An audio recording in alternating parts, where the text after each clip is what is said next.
Hello viewers.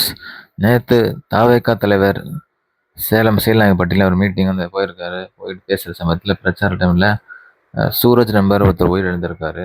அவர் பார்த்தீங்கன்னா மூச்சுத் திணறல் காரணமா உயிரிழந்திருக்காரு. மத்தபடி அவருக்கு உபாதைகளோ, அதெல்லாம் எதுவும் கிடையாது. அப்படின்ட்டு டாக்டர் கிளியரா டிக்ளேர் பண்ணிருக்காங்க. அவரோட வயசு பார்த்தீங்கன்னா 37 வயசு. இது ஒரு சோகமான சம்பவம் தான். இதுல என்னன்னு பார்த்தீங்கன்னா, ஆல்ரெடி வந்து தவேகா தலைவர் வந்து கரூர் சம்பவம் பத்தில அதுலேருந்து 41 பேர் இறந்திருக்காங்க. அத பத்தி என்ன ரொம்ப ஒரு விஷயத்துல நெறைய ஒரு நெருக்கடி சந்திச்சிருக்காரு. அது அவர் காரணமா இல்லன்னா கூட அது போயிட்டுருக்கு.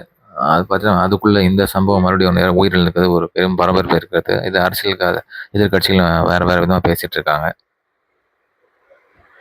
திருவண்ணாமலை மாவட்டம் இளங்காடு கிராமத்துல பழைய வீட்டை இடிக்கும்போது எதிர்பாராத விதமாக கட்டட இடிபாடுகளில் சிக்கி இழந்த 2 பேர்களுக்கு பெற்றோர்களுக்கு நிதி உதவியாக தலா 3,00,000 முதலமைச்சர் திரு மு.க. ஸ்டாலின் அவர்கள் உத்தரவிட்டிருக்காரு. மேலும் பார்த்தீங்கன்னா, அந்த காயமடைந்த சிகிச்சை பெற்று வரும் சிறுவர்களுக்கு பார்த்தீங்கன்னா, ரூ. 50,000 வந்து நிதி உதவியாக அளிக்க வந்து அவர் அறிவிப்பு குடுத்திருக்காரு.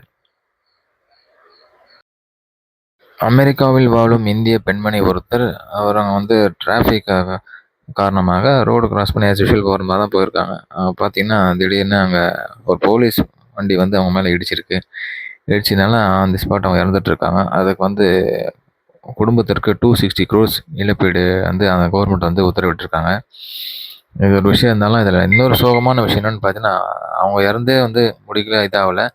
அதுக்கு 2 நாள் முறை தான் அவரோட அப்பா, ஓய்வு பெற்ற போலீஸ் கான்ஸ்டபிளான கந்துலா ஸ்ரீகாந்த்ன்னு வந்து எ அ மாரடைப்பால் வந்து உயிரிழந்திருக்காங்க. இது வந்து மேலும் அவங்களோட குடும்பத்த சோகத்த ஏற்படுத்தியிருக்கு. 260 கோடி குடுத்தாலும், ஒரு ஃபேமிலில பேக் டு பேக் 2 டெத்துன்றது ரொம்ப ஒரு சோகமான விஷயம். சுஹேல் அப்டேட்ஸ் சேனல சப்ஸ்கிரைப் பண்ணுங்க, லைக் பண்ணுங்க. Bye by.